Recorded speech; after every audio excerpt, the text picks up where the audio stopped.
Hoy día vamos a estudiar el capítulo 23 del libro de Hechos. Ya nos queda poco, ¿eh? Hemos pasado súper rápido. No, en realidad sí, nos hemos demorado todo el año. Pero sí, hemos avanzado. Se ha pasado rápido el año. Bueno, el Daniel hizo spoiler con la canción que cantaron antes del estudio. Pero la vamos a repetir para que tenga el contexto adecuado. Hoy estoy acelerado. No sé por qué, pero estoy medio nervioso. Así que vamos a comenzar haciendo algún pequeño resumen del capítulo anteriores. Ya llevamos más de 2 semanas que no nos vemos. Si recuerdan, entre el 21 y el 22 de Hechos hemos visto el viaje final de Pablo a Jerusalén, su arresto y su defensa hacia los judíos. Cuando llegó en el capítulo 21 a Jerusalén, los hermanos lo recibieron con mucha alegría y uno de ellos, el profeta Gabo, se tomó su cinto, se lo puso en las manos y los pies y le dijo: así vas a ser atado. Sus amigos le dijeron: no, ¿cómo vas a ir a Jerusalén? Te van a torturar, no vayas. Pero él dijo: no, yo voy porque tengo que hacerlo. Él quería hacerlo, ¿sí? En el 22 llega ya, comienza a hablar y lo tomaron preso por hablar de que la salvación era para los gentiles, y eso le cayó muy mal a los judíos. Recordemos que los judíos pensaban que los no creyentes, o los que no eran judíos, eran leña para alimentar el infierno, ¿sí? Para eso estaban, ¿ya? Entonces los gentiles servían solamente para eso, pero no era así. Ahora, no sé si ustedes han escuchado hablar de Juan o John Bunyan. Él nació en el 1628 en Inglaterra, mundialmente conocido por el libro El progreso del peregrino. Me acordé de Legrine cuando comencé haciendo esto. Como le dije, nació en Inglaterra, un tipo normal. Sus padres le dieron la educación básica que se podía dar en esa época, y luego de eso estuvo en el ejército, luego se convirtió al cristianismo. Ahí en un libro él relata que su juventud fue descrita como pecaminosa, pero él se convirtió a Dios y cambió su vida, se convirtió en un tremendo evangelista de la palabra, ¿ya? ¿Y qué pasó? Fue arrestado por no predicar con licencia para predicar, ¿ya? Y por negarse, cuidado por negarse a estar bajo la iglesia estatal, ¿ya? Durante este tiempo en la cárcel, John Bunyan escribió 60 obras, incluyendo la obra maestra, ¿cierto? Tras su liberación, él siguió escribiendo y siguió predicando de Dios. Ahora, ¿qué quiero comentarles con esto? Este es como un paralelo de lo que que hemos visto acerca de Pablo, ¿ya? Pero para que veamos que no solamente lo que sale en la Biblia y que nos comentan el sufrimiento de una persona, que en este caso es Pablo, y del que tenemos mucha información que aprender, pero también hay gente que en la vida cotidiana también se les han presentado situaciones donde han sido torturados o han sido encarcelados por la gracia de Dios. De hecho, de este señor se habla de que cuando la primera que fue arrestado le dijeron: te vamos a dejar libre, pero tenés que dejar de predicar. Él dijo: yo saliendo de aquí voy a ir a predicar. Entonces lo dejaron preso y en esa oportunidad él escribió toda esta cantidad de libros. Vamos a orar. Padre Santo, te damos gracias por este día, te damos gracias, Señor, por este tiempo, y te damos gracias, Señor, por permitirnos llegar a la iglesia, Señor. Te damos muchas gracias, Señor, porque tú nos das, Señor, la gracia, y también nos das el querer y el hacer tu voluntad, Señor. Venir a juntarnos, tener comunión con nuestros hermanos, Señor. Y te pedimos que bendigas, Señor, este tiempo, me ayudes en el proceso de la enseñanza y nos dirijas siempre. Amén. Bueno, vámonos al capítulo 22, vamos a comenzar en el versículo 30, ¿ya? Al día siguiente, queriendo saber de cierto la causa por la cual acusaron a los judíos, le soltó de las cadenas y mandó venir a los principales sacerdotes y a todo el concilio, y sacaron a Pablo y le presentaron ante ellos. Pablo había sido tomado prisionero, lo iban a torturar, y él dijo, oye, es lícito torturar a un romano, y ahí, ¿cierto?, en la guardia romana fue donde el centurión y le dijo, este hombre es romano. Ahora, en ese tiempo no había carnet, está claro, ¿cierto? No andaban con pasaporte para moverse de una ciudad a otra. Era difícil que pudiera saberlo, los romanos, saber que él era romano, ¿cierto? Pongámoslo en ese contexto. Ahora, la forma de hablar los delataba muchas veces. Es como, ustedes saben que los del sur hablan distinto a los del norte. Somos chilenos, pero tenemos un acento distinto depende del lugar geográfico, ¿cierto, mis chicos? ¿Cierto? ¿Cierto? Como dicen en el sur.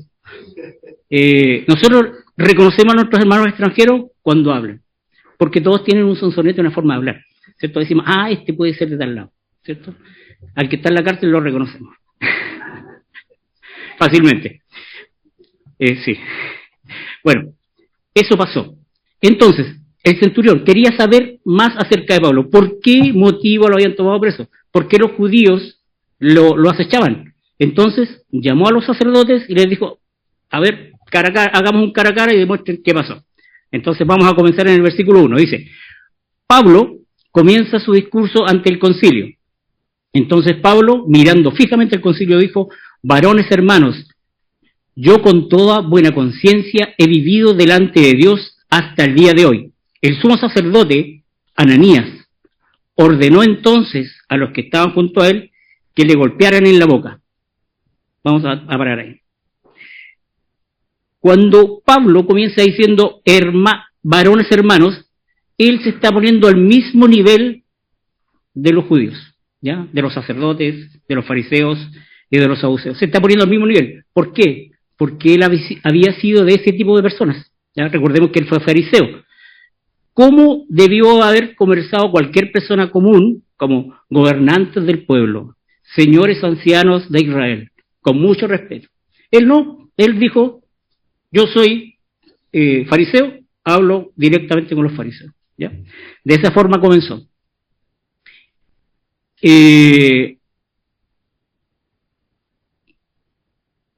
Dice en la otra parte del versículo 1, yo con toda buena conciencia he vivido delante de Dios hasta el día de hoy. Ahora, definamos lo que es conciencia. Conocimiento del bien o del mal que pertenece a una persona, y que lo demuestra en sus actos, ¿ya? Como moralmente define lo que él hace. Y Pablo decía, yo con toda buena conciencia he vivido delante de Dios. Pablo menciona la conciencia para definir su fe y su conducta, afirmando su integridad y su rectitud delante de Dios y los hombres. No decía que era perfecto, no decía que no tenía pecado y que no había nada inmoral en él. Recordemos que Pablo fue perseguidor de la iglesia, entonces en algún minuto él, como fariseo, perseguía a la iglesia, hizo mucho daño, entonces podríamos decir que era un hombre malo, ¿cierto? Pero él actuaba bajo la conciencia de que lo que él había aprendido y lo que estaban haciendo los judíos, los cristianos, estaba mal, hasta que él tuvo el encuentro con Dios y le cambió el switch. Ahora estaba del otro lado y estaba participando de los cristianos. Entonces, él, si esto lo hizo antes de conocer a Cristo, él había cambiado el switch y ahora estaba en otra posición. No sé si me explico. ¿Sí? ¿Ya? Entonces, de esta forma, él hoy día estaba en otra posición. Lo que hizo antes es distinto a lo que está haciendo hoy. Hoy habla de Cristo, del Salvador. ¿Ya? Entonces dice, si bien yo actué bajo mi conocimiento y esto lo hice mal, de hoy día, de ese punto en adelante, de cuando estuve en Damasco, el encuentro con Jesucristo, de ahí en adelante soy otro. ¿Ya? Y por eso mi conciencia me dice que lo que estoy haciendo está bien. ¿Se entiende? Veamos lo que dice en 1 Corintios 4:4. Dice, es relevante porque aunque de nada tengo mala conciencia, no por eso soy justificado, pero el que me juzga es el Señor. ¿Se fijan? Ahora, el sumo sacerdote Ananías no es el mismo que le impuso las manos a Pablo cuando recobró la vista, ¿cierto? Ordenó entonces que le golpearan la boca.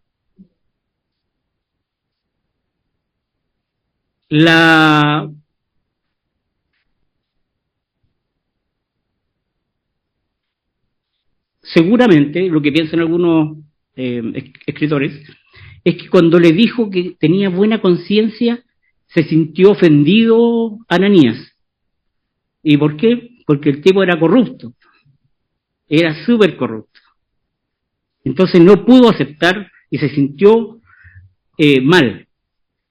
La orden de golpear era completamente ilegal. Lo vimos, como se lo mencioné antes, no podían golpear a una persona romana. Pero además, la ley judía también lo decía. El que golpea la mejilla a un israelita golpea como si fuera la gloria de Dios. El que golpea a un hombre golpea al santo de Israel. Ananías, quien era el sumo sacerdote del tiempo, no honró su puesto. Era conocido por su avaricia. Josefo lo menciona muchas veces y cuenta cómo Ananías robaba del diezmo y se aprovechaba de los sacerdotes comunes. Y no tenía escrúpulos en usar la violencia y asesinar y promover sus intereses y los intereses de los romanos. Estaba coaludido, ¿cierto? Ya, vamos al versículo 3 al 5. Entonces Pablo le dijo, Dios te golpeará a ti pared blanqueada. ¿Estás tú sentado para juzgarme conforme a la ley y quebrantando la ley me mandas golpear? Los que estaban presentes dijeron al sumo sacerdote de Dios injurias. Pablo dijo, no sabía, hermanos, que era el sumo sacerdote, pues escrito está, no maldecirás al príncipe de tu pueblo. Cuando Pablo le dice en el versículo 3, Dios te golpeará a ti pared blanqueada, ¿cómo se imaginan ustedes que habrá sido el tono de su voz? ¿Habrá sido, Dios te va a castigar a ti? ¿O habrá sido con prepotencia, con fuerza? No lo sabemos. La Biblia no lo dice. Ahora, yo podría leerlo con intención, ¿verdad? Y le podría decir, Dios te castigará, pared blanqueada, ¿verdad? Le doy una intención distinta. No lo sabemos, no se lo voy a decir, porque no lo sé. ¿Ya? Pero, él pronunció estas palabras. El hombre que lo mandó golpeó a un hombre indefenso. Ahora, ¿qué era una pared blanqueada? Jesús lo mencionó, ¿cierto? Cuando estuvo con los fariseos. Ahora, ¿por qué se hacía esto? Ustedes han ido a los cementerios, ¿verdad? No se usa mucho, pero los parques no son como distintos. Pero los cementerios antiguos, usted siempre que va a ir los va a ver blancos. Ahora se usa la cerámica, otras cosas, pero antiguamente eran siempre pintados. ¿Y por qué se pintaban? Porque cuando habían las fiestas y podían pasar por lugares, se encontraban con una tumba, si la pisaba quedaban inmundos. ¿Ya? Entonces, ¿qué había dentro de la fosa? Huesos. Y los huesos estaban podridos, ¿cierto? El cuerpo estaba descompuesto. Entonces, se pintaba de blanquito, yo iba pasando y decía, ¡oh! Hay una pared, hay ¿cómo se llama? Un ataúd, ¿cierto? Aquí hay una tumba, eso, hay una tumba. Entonces, yo desviaba el camino y no quedaba impuro. Entonces, le dijo, por fuera estás lindo, precioso, hermoso, pero por dentro estáis podrido. Básicamente eso le dijo, ¿ya? Conociendo la reputación de los fariseos, le dice, tú te vistes con una ropa que dice ser algo, pero realmente no lo es, ¿ya? Entonces, por eso le decía pared de blanqueado. ¿Estás tú sentado para juzgarme conforme a la ley y quebrantando la ley me mandas golpear? Pablo quizás pudo haber tenido muchas razones para haberle dicho esto con muchas ganas. ¿Sí? Muchas ganas. porque él conocía la ley, él conocía cómo debía comportarse el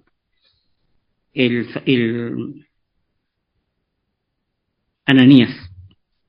Veamos lo que dice Deuteronomio 25, 1 y 2.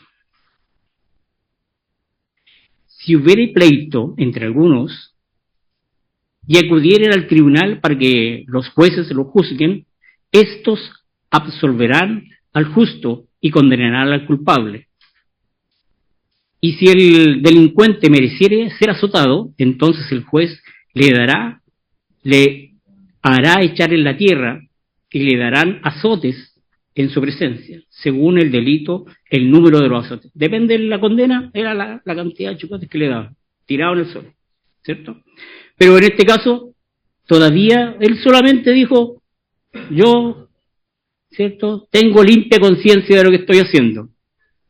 Y eso fue lo que le molestó. Entonces no podía pegarle, o sea, no podía atentar en contra de Pablo, ¿cierto? Y lo hizo así.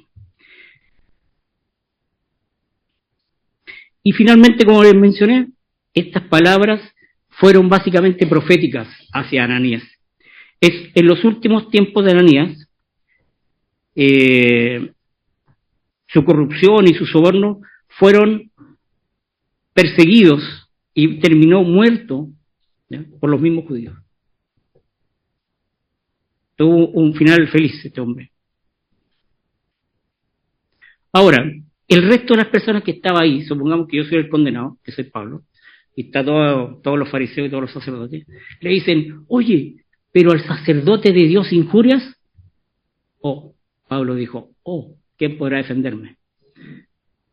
Pablo se dio cuenta al instante que había hecho algo mal. Y sin importar, dijo, de verdad, lo he hecho mal. Y estuvo de acuerdo en que lo hizo mal, porque no podía hablar en contra de una persona importante como era el sacerdote.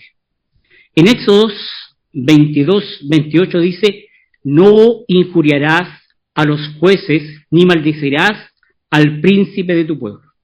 ¿Ya? Él lo reconoció, se fue a la escritura, él tenía el conocimiento, dijo, lo hice mal. ¿Ya? Lo hice mal. ¿Ya? Aún así, Pablo se excusó, diciendo no sabía que había ordenado, que le había ordenado el golpe era el sumo sacerdote. Es posible que Pablo no lo haya reconocido. Ya habían pasado como 20 años desde su conversión hasta ahora. ¿Ya? Probablemente, como llamaron de radio a esta reunión para poder saber qué había hecho Pablo, quizás no usó toda la túnica que debía usar. ¿Ya? Algunos piensan que como Pablo tenía problemas a la vista por la luz que le llegó en Damasco, perdió parte de la visión, llegó medio cegatón, y como yo me saco los lentes no los veo a todos. Entonces piensan que de esa forma él no lo reconoció, no le vio el atuendo y solamente pensó que era un espectador más. ¿Ya? Y era por eso que le dijo de esa forma. ¿Ya? Ahora, en Gálatas, capítulo 4, del 14 al 15,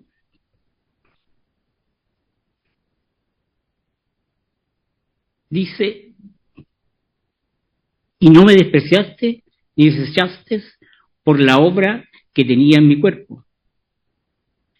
Antes bien me recibiste como a un ángel de Dios, como a Cristo Jesús. Aquí era lo interesante. Donde pues está esta situación que experimentaréis, porque os doy testimonio de que si hubierais podido, me hubierais sacado vuestros propios ojos para darlos. Aquí está explicando que él tenía problemas de vista grandes. Y este grupo que lo recibió en Gálatas, lo querían tanto a Pablo que hubiesen sido capaces de darle regalados sus ojos. En ese tiempo no había operaciones de córnea, así que difícil. ¿Ya? Pero Pablo lo está explicando de esa forma, que ellos lo querían tanto que le hubiesen dado sus ojos para que Pablo siguiera escribiendo. Después vamos a Gálatas 6, 11, dice, mirad mirad con cuán grandes letras os escribo de mi propia mano. Él tenía que escribir grande, ¿ya?, para poder ver lo que estaba escribiendo. Y hay un grupo minoritario que piensa que Pablo fue sarcástico y sabiendo que era, le dijo, se la tiró toda, ¿ya? Le dijo, aquí me pegaste, yo me defiendo. Y le dijo pared blanqueada, ¿ya? Pero esas serían como las explicaciones del por qué respondió de esa forma. Ahora la pregunta del millón. ¿Cómo actuamos nosotros frente a situaciones donde nos sentimos sobrepasados, pasados a llevar, o nos tratan mal, o injustamente, ¿ya? Ahora recordemos que al Señor Jesús lo trataron mal. También cuando lo llevaron ahí frente a Pilato, le dieron duro. ¿Y él qué dijo? No dijo nada. Él no dijo nada. Él no dijo nada. También una cosa interesante.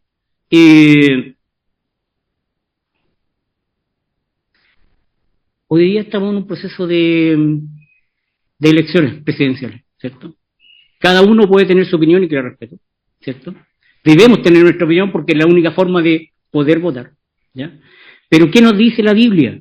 Debemos hacer rogativas por los que están en eminencias. Nosotros debemos orar. No nos puede gustar, quizás no estamos de acuerdo con todo lo que tiene, con todo lo que nos dice, pero en 1 Timoteo 2, del 1 al 3 dice, exhorto ante todo a que hagan rogativas, oraciones y peticiones y acciones de gracia por todos los hombres, por los reyes, por todos los que están en eminencia, para que vivamos quieta y reposadamente, con toda piedad y honestidad, porque todo es bueno y agradable delante de Dios, nuestro Salvador. Así que el que nos salga, esperemos que sea el mejor, el menos malo, pero debemos respetar y orar por él, orar por el gobierno. Nosotros, gracias a Dios, podemos predicar todavía la palabra, ¿ya? Y debemos estar en esa situación, orar por eso, para que Dios nos mantenga como cristianos mientras estemos en la tierra.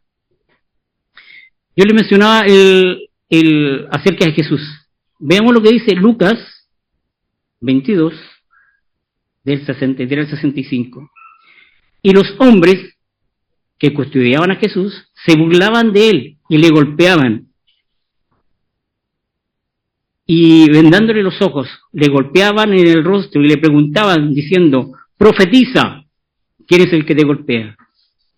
Y decían otras muchas cosas injuriándole. ¿Ya? Pero Cristo no respondió nada. Él se mantuvo recto ahí, dijo, no importa que me golpeen, yo soy Dios. ¿Ya? Pero él, como hombre, tiene que haber sentido dolor, tiene que haber sentido desprecio de su propia creación. Fue maltratado.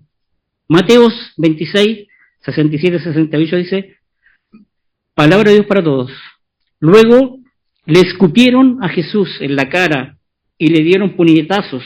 Otros le daban cachetadas y le decían, demuéstranos que eres un profeta, Mesías, dinos quién te golpeó. Pero él se mantuvo sin responder. ¿Ya? Seguramente en su corazón le dolía, oraba y decía, estos hombres no saben lo que están haciendo, ¿cierto? Pero él iba a cumplir lo que Dios le había mandado que hiciera. Vámonos al versículo 6 en adelante. Dice, entonces Pablo, notando que una parte era de saduceos y la otra es de fariseos, alzó la voz en el concilio, varones hermanos, yo soy fariseo, hijo de fariseo, acerca de la esperanza y de la resurrección de los muertos se me golpea, hablando de Jesucristo, ¿cierto? Cuando dijo esto, se produjo disensión entre los fariseos y de los saduceos, y la asamblea se dividió, porque los saduceos dicen que no hay resurrección, ni ángel, ni espíritu, por los fariseos afirman estas cosas. Y hubo un gran vocerío, y levantándose los escribas de la parte de los fariseos, contendían diciendo, ningún mal hallamos en este hombre, así que Si un espíritu le ha hablado o un ángel, no resistamos a Dios. Aquí pasó algo tremendo. Cuando Pablo comienza a hablar, porque él se da cuenta, ya los reconoció, seguramente ahí se limpió los ojitos y dijo, ya, estos son fariseos, estos son saduceos. Él habló de la resurrección. Ese era su mensaje. Recuerden que él llevaba el evangelio a los judíos y a los increyentes, a los no creyentes, ¿cierto? A los gentiles. Y él comienza diciendo, yo soy fariseo, yo soy hijo de fariseo. Conociendo su audiencia, se refirió a esto. Solo tuvo que mencionar resurrección y quedó la embarrada, ¿cierto? ¿Ustedes han visto a los monos cuando quieren pelear? Tiran cosas al aire, tiran tierra, ¿cierto? Y si ustedes han visto los versículos anteriores, o los capítulos anteriores, siempre dice que ellos se rompen la ropa y hacen escándalo. Yo me imaginaba de esa forma, o sea, yo no soy medio rollero, veo muchas películas, pero pensaba en eso, estos actúan como animales, ¿ya? Su forma de enfrentar las situaciones eran de esta forma. Él sabía que esto podía ser un tema controversial. Por supuesto, era verdadero. Él hablaba de la resurrección de Cristo. Y el centro del evangelismo de Pablo era la resurrección de Jesús. Él estaba siendo juzgado por la resurrección de los muertos. Y nosotros sabemos que esa es la gloria de Dios, que fue muerto, pero fue resucitado al tercer día. Nosotros hablamos de eso. La salvación consiste en eso. Los evangelios se refieren con frecuencia, nos refieren con frecuencia que los saduceos y los fariseos, porque siempre tuvieron problemas con Jesús por su enseñanza. Los saduceos, como nos mencionaba el versículo, era una secta religiosa judía de la época de Jesús. Sus creencias aceptaban únicamente la ley y el rechazo a la tradición oral, la negación de la resurrección corporal, la inmortalidad del alma, la existencia de un mundo espiritual. Ellos no creían en eso. Por lo tanto, nunca iban a creer en Jesús, ¿ya?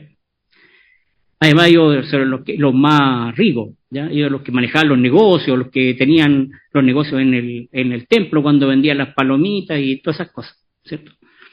Los fariseos, en cambio, creían en la estricta observancia de la ley, en el Pentateuco, de la Torá, como una extensión de la vida de la tradición oral. Creían en la resurrección de los muertos, la vida después de la muerte, la existencia de los ángeles, de los espíritus y del concepto de la providencia y el destino, ¿ya?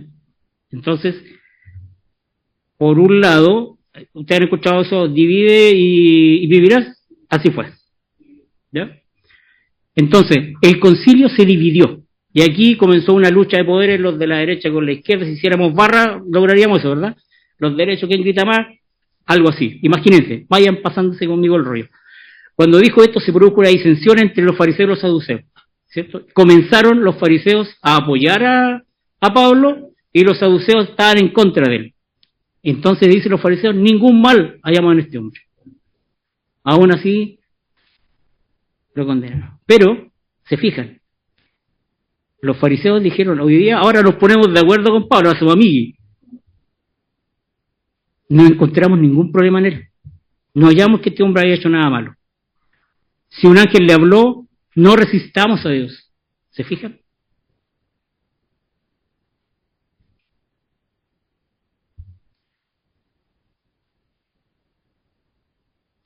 ¿Qué pasó después? Versículo 10 dice, y habiendo grande disensión, el tribuno, teniendo temor de que Pablo fuese despedazado por ellos, mandó que bajasen soldados y lo arrebatasen de en medio de ellos y le llevasen a la fortaleza. Cuando yo les decía que peleaban como monos, me imaginaba esto. ¿Por qué lo iban a despedazar? O sea, yo me imagino que no estaban de acuerdo con él, pero llegar a ese nivel de descontrol, como dice Ricardo, que pudiesen despedazar a un hombre, es porque realmente están enajenados. No había otra forma de pensar, ¿ya? Pero las turbas funcionan de esa forma. Hay descontrol. Por eso pasan estas situaciones que hemos visto en todos lados. Y habiendo una gran distinción, el tribuno, dice, vio que el lugar no era seguro. Dijo, yo tengo que proteger a los romanos, yo lo traje, yo lo expuse. Entonces ahora dijo, tengo que arreglarla, y lo sacó. Porque estaban violentos, en una disputa sin fin, no se iban a poner nunca de acuerdo, ¿ya? Aun cuando se ponían de acuerdo para hacerlo el mal, ¿ya? Pero la palabra resurrección fue la que causó el problema.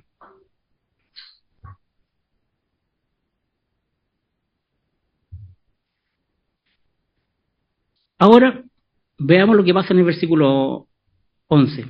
A la noche siguiente, se le presentó el Señor y le dijo, ten ánimo, Pablo, pues como has testificado de mí en Jerusalén, así también es necesario que testifiques también en Roma. Después de esta tremenda situación, yo creo que Pablo igual se fue derrotado, volvió a la cárcel, ¿ya? A la fortaleza, se llamaba Fortaleza Antonia. Yo creo que también se fue derrotado. Fue sacado por soldados, lo llevaron nuevamente a la fortaleza, y su corazón seguramente estaba abatido. Por eso yo decía que la canción había hecho spoiler, ¿cierto? Veamos lo que nos dice Romanos 2 al 4. Tengo una gran tristeza y llevo siempre un gran dolor en mi corazón. Espero que pueda ayudar a mis compatriotas, que son de mi propia raza. Incluso estaría dispuesto a recibir una maldición y correr el riesgo de ser separado de Cristo si eso salvara para ayudarlos. Ellos son el pueblo de Israel, son los hijos de Dios elegidos. Les mostró su gloria cuando recibieron los pactos que hizo con su pueblo. Dios les dio la ley, la adoración en el templo y sus promesas. Pablo amaba a su pueblo, amaba a los judíos. Y él estaba en presencia de los líderes más grandes. Era como si nosotros pudiéramos ir al Congreso y le predicáramos. Estaban ahí tratando de entregar la información de la gloria de Dios, de lo que Dios había hecho, lo que había hecho por él, y quería contarles, quería decirles, yo, que era perseguidor de la iglesia, hoy soy el vocero de Dios en la tierra. Y dice, con gran tristeza, y llevo siempre un dolor en mi corazón. Él quería hacerlo, él amaba al pueblo, él amaba las cosas de Dios, los quería tanto que decía que él esperaba recibir su castigo para que ellos fueran salvos. Pero no pasó nada. Ahora, no sería sorpresa para Pablo que lo culparan, que fuera culpable por estas cosas. Quizás llegó Pablo con lágrimas en la noche a orar y decía, Señor, fue en vano la venida a Jerusalén. Y quizás hoy día hay personas que en algún minuto, llegando a la noche, se han sentido profundamente culpables por situaciones del día, por no lograr los objetivos, porque en el trabajo lo trataron mal, porque en el metro lo apretaron, ¿cierto? Quizás Pablo pensó, este es el final del ministerio. Pero en la oscuridad de la noche, cuando todos los temores vienen, porque a veces hay que cerrar con 10 llaves la puerta, ¿cierto? Cuando su confianza en Dios estaba fallando, fue ahí que aparece el Señor. Versículo 11 dice, se le presentó el Señor. ¿No te entendiste, Eli? No les puedo asegurar cómo se le presentó. Si visiblemente, si audiblemente, si le susurró en el oído, si fue un sueño. No lo vamos a saber hasta que le preguntemos cuando estemos en el cielo a Pablo. Veamos lo que dice el Mateos 28:20. Y el Señor, enseñándoles a obedecer todo lo que les he mandado, tengan presente que yo estaré con ustedes todos los días hasta el fin del mundo. Pablo se sentía solo, pero no estaba solo realmente, él estaba solo en la prisión, ¿cierto? Y como yo me estoy pasando el rollo, triste, porque no logró su objetivo, porque los demás no estaban, pero Jesús estaba ahí, al lado de él. Pablo milagrosamente había salido de otras prisiones, caminando. ¿Se recuerdan cuando hubo el terremoto? Cantaba con muchas ganas, porque estaba preso. Hoy yo especulo que estaba muy triste porque no logró su objetivo de predicar el Evangelio. Pero allí, en esas circunstancias, Dios estaba con él. A veces pensamos que nadie nos ve, que nadie nos escucha, pero en ese minuto, cuando estamos en la soledad, solo Cristo y usted, ¿qué puede hacer? Rendirse a los pies de Dios.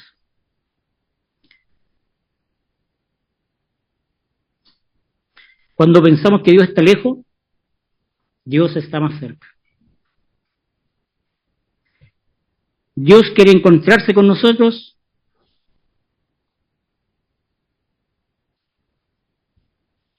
en cada situación de la vida. ¿Pero qué pasó? ¿Qué le dijo el Señor a Pablo? Pero ten ánimo.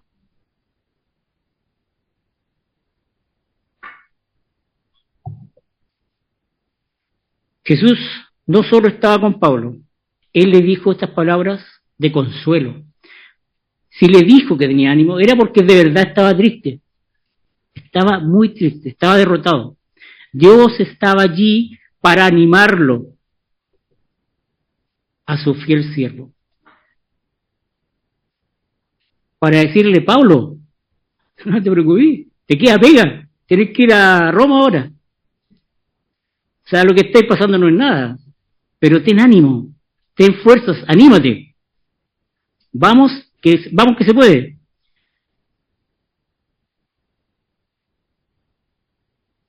Pablo necesitaba escuchar eso.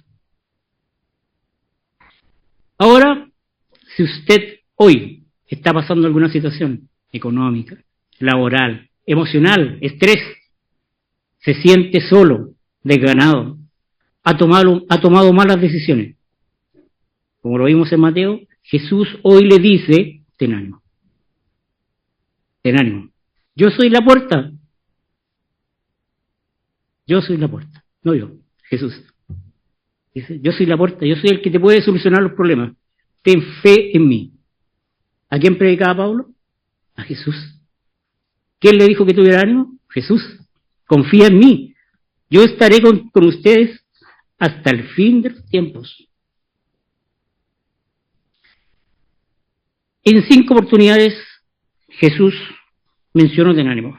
La primera dice, Jesús le dijo al paralítico que le rompieron el techo, ten ánimo hijo, tus pecados son perdonados. Eso está en Mateo 9:2. Jesús le dijo a la mujer que tenía flujo de sangre por 12 años, las mujeres deben sentirse muy identificadas con eso, ten ánimo hija, tu fe te ha salvado. Mateo 9:22. Jesús le dijo a sus discípulos cuando estaban en el mar de Galilea, ten ánimo, yo soy, no teman. Mateo 14:27. Jesús le dijo a sus discípulos en la crucifixión, en el mundo tendréis aflicción, pero confiad, ánimo.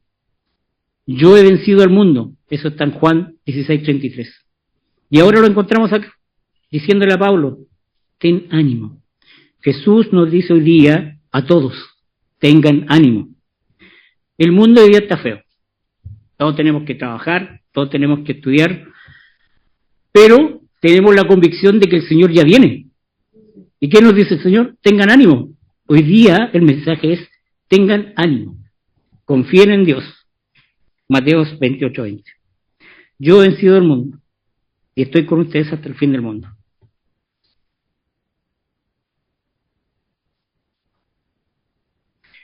Ahora le dice, pues como has testificado de mí en Jerusalén, así es necesario que también testifiques en Roma. Esa fue la guinda de la torta, del mensaje.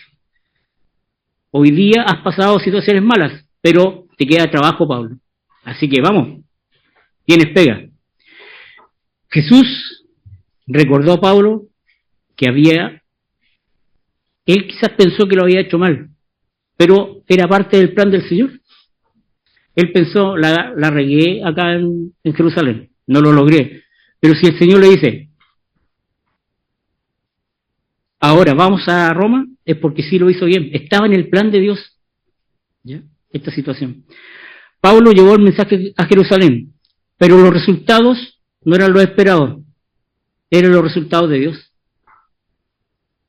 Su responsabilidad era llevar la palabra, y lo hizo. Los resultados eran los que Dios quería, porque de otra forma no lograba el objetivo de ir a Roma. ¿Se fijan? Como has testificado de mí en Jerusalén, significa que Jesús tenía el control de todas las situaciones, y Él preparó el viaje a Roma. Así que es necesario testificar también en Roma. Veamos lo que dice Hechos 19:21. Después de esto, Pablo decidió ir a Jerusalén. Planeó pasar por las regiones de Macedonia, Acacia y luego llegar a Jerusalén. Y también pensaba, después de ir allá, ir a Roma. Se está cumpliendo el propósito. Él tenía un esquema, tenía planificado sus viajes y aquí se están cumpliendo tal como lo vivió. Vamos al versículo 12. Venido el día, algunos de los judíos tramaron un complot y se juramentaron bajo maldición, diciendo que no comerían ni beberían hasta que hubiesen dado muerte a Pablo.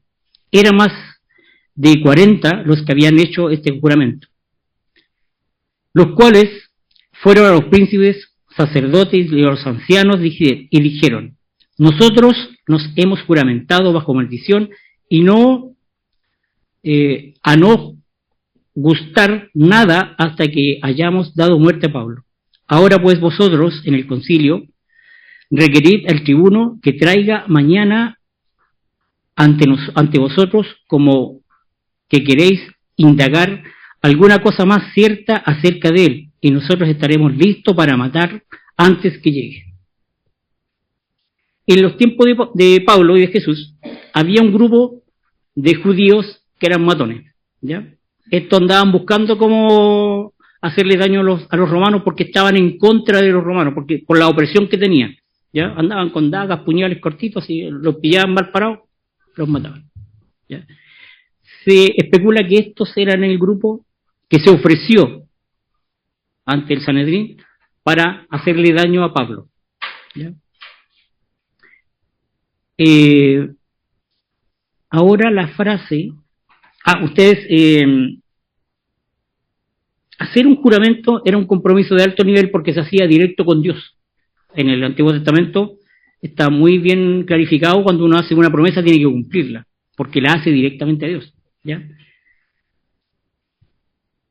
Entonces la frase que aseguraba o prometían era algo solemne, no podían echarse atrás, implicaba que se hacía delante de Dios como testigo de que la oferta que hacían como juramento debían cumplirla.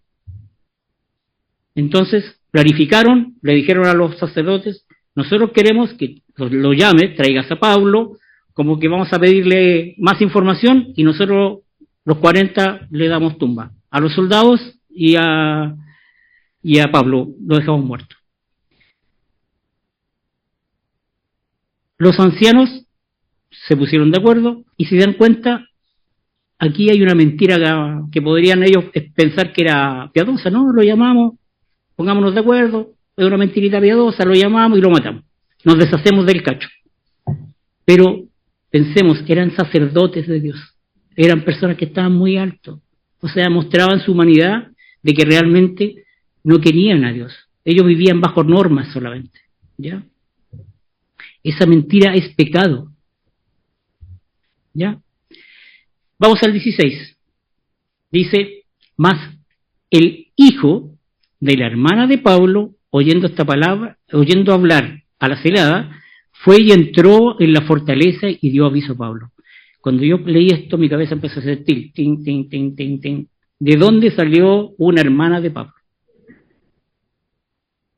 ¿Cuántos años tenía el niño o el joven? ¿Ya? Pero sigamos leyendo el relato. Pablo, llamando a un centurión, le dijo, lleva a este joven, ya nos dice que es joven, ante el tribuno porque tiene cierto aviso que darle. Él entonces, tomándole, le llevó al tribuno y le dijo, el preso Pablo me llamó y me rogó que trajese ante ti a este joven para que te entregara un mensaje que hablar. El tribuno, tomándole de la mano y retirándose aparte, le preguntó, ¿qué es lo que tienes que decirme? Él le dijo, los judíos han convenido en rogarte que mañana lleves a Pablo ante el concilio, como que va a inquirir alguna cosa más cierta acerca de él. Pero tú no le creas, porque más de 40 hombres de ellos le acechan, los cuales han jurado bajo maldición que a no comer ni beber hasta que hayan dado muerte, y ahora están listos esperando tu promesa. Entonces el tribuno esperó entonces el tribuno despidió al joven, mandándolo que no dijera nada a nadie y no le diera aviso de nada. Ya, como les comenté antes, estas son las cosas que solamente Dios hace, ¿ya? No sabíamos que Pablo tenía una hermana y que tenía un hijo, ¿cierto? Y que él casualmente estaba ahí en ese lugar cuando planificaron esta estrategia de matar a Pablo. Suponemos que no era tan alto ni era, o sea, no tan grande ni tan chico, porque el tribuno lo tomó de la mano, dice, y lo llevó a un lado. O sea, yo no, a un joven no lo voy a tomar de la mano, pero sí quizá a un niño. Pero son especulaciones. Pero la palabra nos dice eso, que estaba el sobrino en ese lugar, en el minuto apropiado, para escuchar lo que iba a pasar, y se le avisó a Pablo. Eso nos dice que Pablo igual tenía algún carácter de que podía recibir visitas, ¿cierto? Tenía algún privilegio dentro de la fortaleza, no solamente que estuviera encerrado. Cuando vi esa imagen, dije yo, ojalá haya sido así su prisión, ¿ya? Entonces, eso no lo vamos a saber. Si era grande, chico, no importa. Lo importante era el mensaje. Él escuchó que lo iban a matar y fue y le avisó a Pablo. Pablo le dijo al tribuno, ¿cierto?, que le dijese el mensaje. Dios tuvo que proteger a Pablo porque Dios le había dado una promesa. Tienes que ir a Roma. Entonces no podían matarlo, ¿cierto? Él tenía que ir a Roma. Pablo no había cometido ningún crimen, pero estaba preso. Y el tribuno tenía que protegerlo.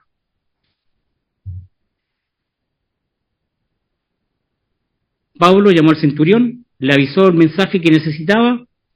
El 19, el tribuno tomó de la mano al niño y le preguntó qué necesitaba, le comentó el mensaje. En el 20, él le dijo que los judíos habían preparado una emboscada para Pablo y le recomienda, ¿cierto?, que no le haga casos y que están listos para matarlo.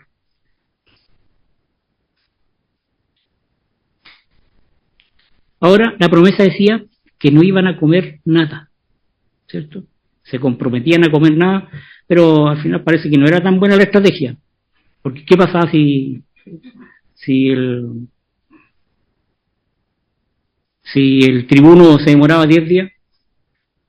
iban a estar medio desfallecidos, o sea, en realidad no iban a tener muchas fuerzas para atacar a Pablo y a su comitiva, ¿ya? Entonces el tribuno, despidiendo al niño, le dijo que no le contase a nadie. Vamos al 23.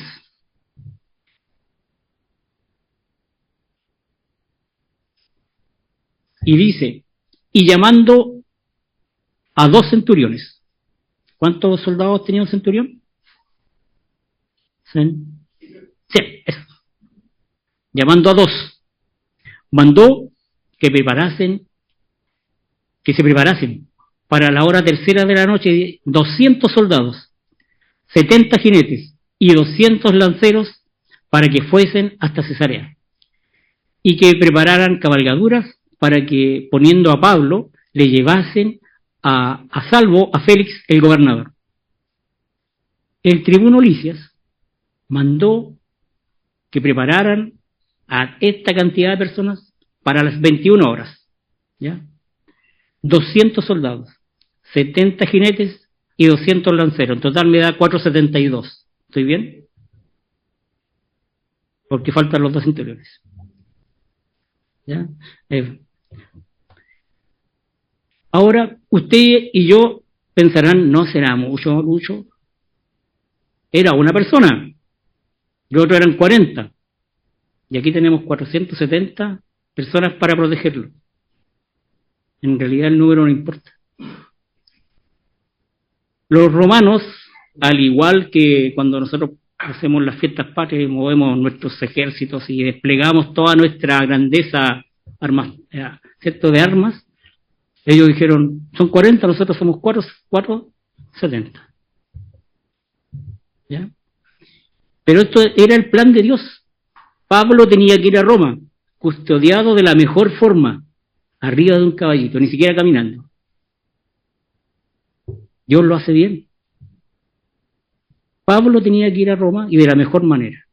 Ese fue el objetivo. Fue preparada la cabalgadura para que llevarlo a salvo. Y se lo llevaban al gobernador Félix el Gato. No,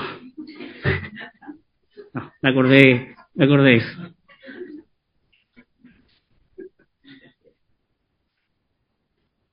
Pablo no solo escapó de Jerusalén vivo, sino fue en cabalgadura. Vamos al 25. Y escribió el tribuno una carta por estos términos. Claudio Licias se presentó al excelentísimo gobernador Félix, saludo. A este hombre, aprendido por los judíos, y que iban ellos a matar, lo libré yo, acudiendo con la tropa, habiendo sabido que era ciudadano romano. Ahí mintió. La mitad era verdad. Él no sabía que era romano. Él lo supo después, porque Pablo se lo dijo. Pero sí, él lo rescató de los judíos por esta situación. Era un tema completamente religioso.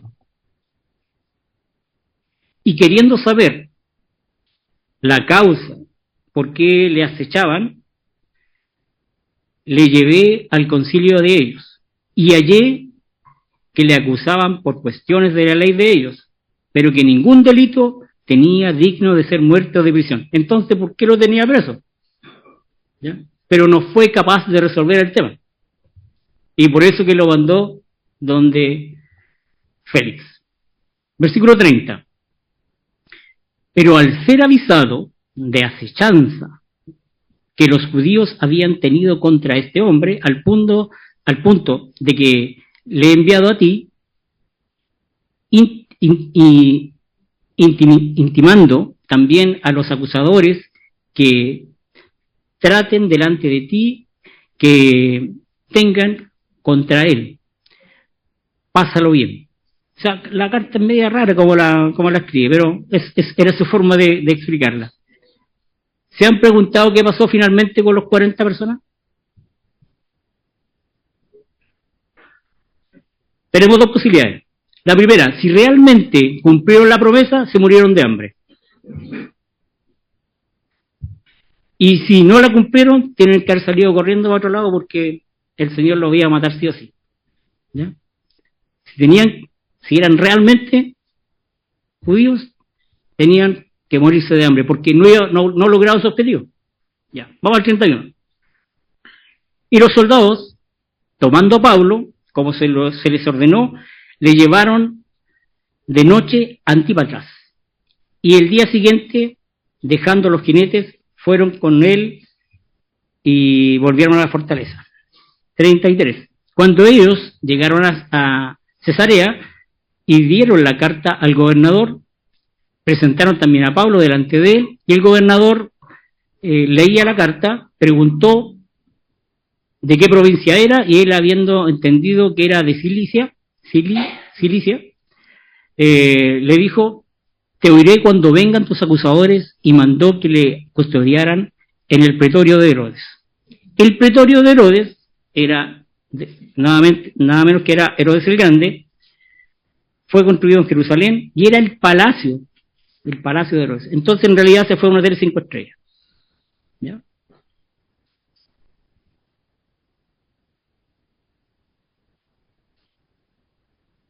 ¿Qué encontramos aquí? Que finalmente Pablo pasó situaciones, pero Dios cumplió su propósito de llevarlo salvo a Roma.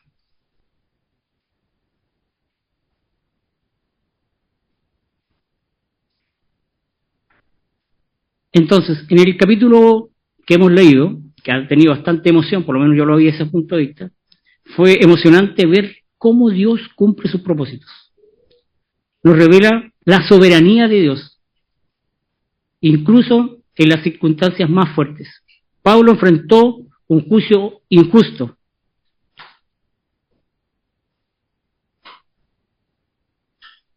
Fue golpeado injustamente. En medio de esa confusión y hostilidad,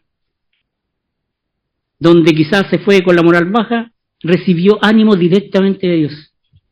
¿Cierto?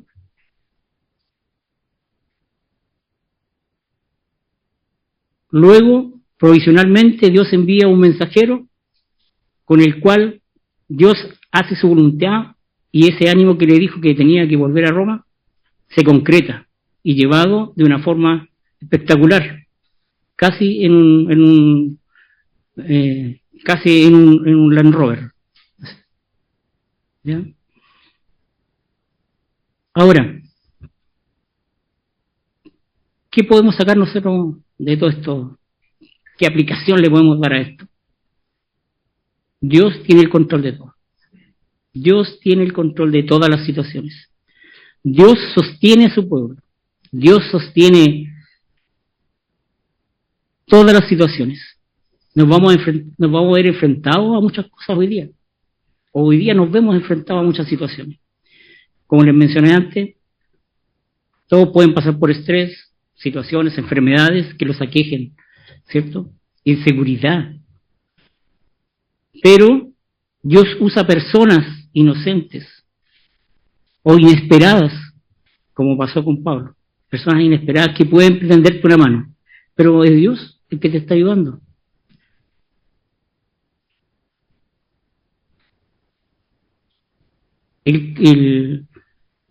Finalmente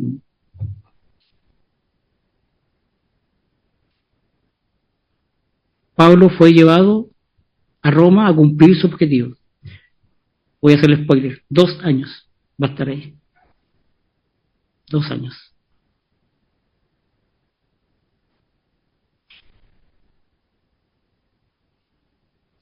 Dios nos invita hoy día a confiar en Él. Pablo tenía que llevar el mensaje. Ese era su objetivo. Y Dios lo está guiando en cada paso. Quizás no fue de la forma que él hubiese querido, como les mencioné antes. Él amaba a los judíos. Él daba su vida por ellos. Pero hoy Dios nos invita. Si nosotros lo amamos, confiemos plenamente en Él. Confiemos en su palabra. Confiemos en sus promesas. ¿Cierto? Vimos que Mateo 28:20 decía, en la parte B, tengan presente que yo estaré con ustedes todos los días hasta el fin del mundo. tengan ánimo. Tengan ánimo. No hay nada grande para Dios. Recordemos que Él ya venció. Él venció en la cruz todo. Él venció todas las batallas que usted tenga, confiéselas a Dios. Vamos a orar. Padre Santo, te damos gracias. Te damos gracias, Señor, por tu palabra. Te damos gracias, Señor, por animarnos a conocerla, Señor. Quizás hoy vemos los ejemplos de Pablo y los inconvenientes que tuvo en su vida. Pero recordamos, Señor, que tú nos dices que hay ánimo hacia nuestras vidas, frente a las situaciones, frente a las adversidades. Y te pedimos, Señor, que tú nos guíes, que tú nos prepares, Señor, y nos dirijas cada día. Bendícenos, Señor, ayúdanos a enfrentar esta nueva semana y te pedimos que estés con nosotros, nuestras vidas, nuestros hogares, nuestros trabajos y nos bendiga siempre. Amén.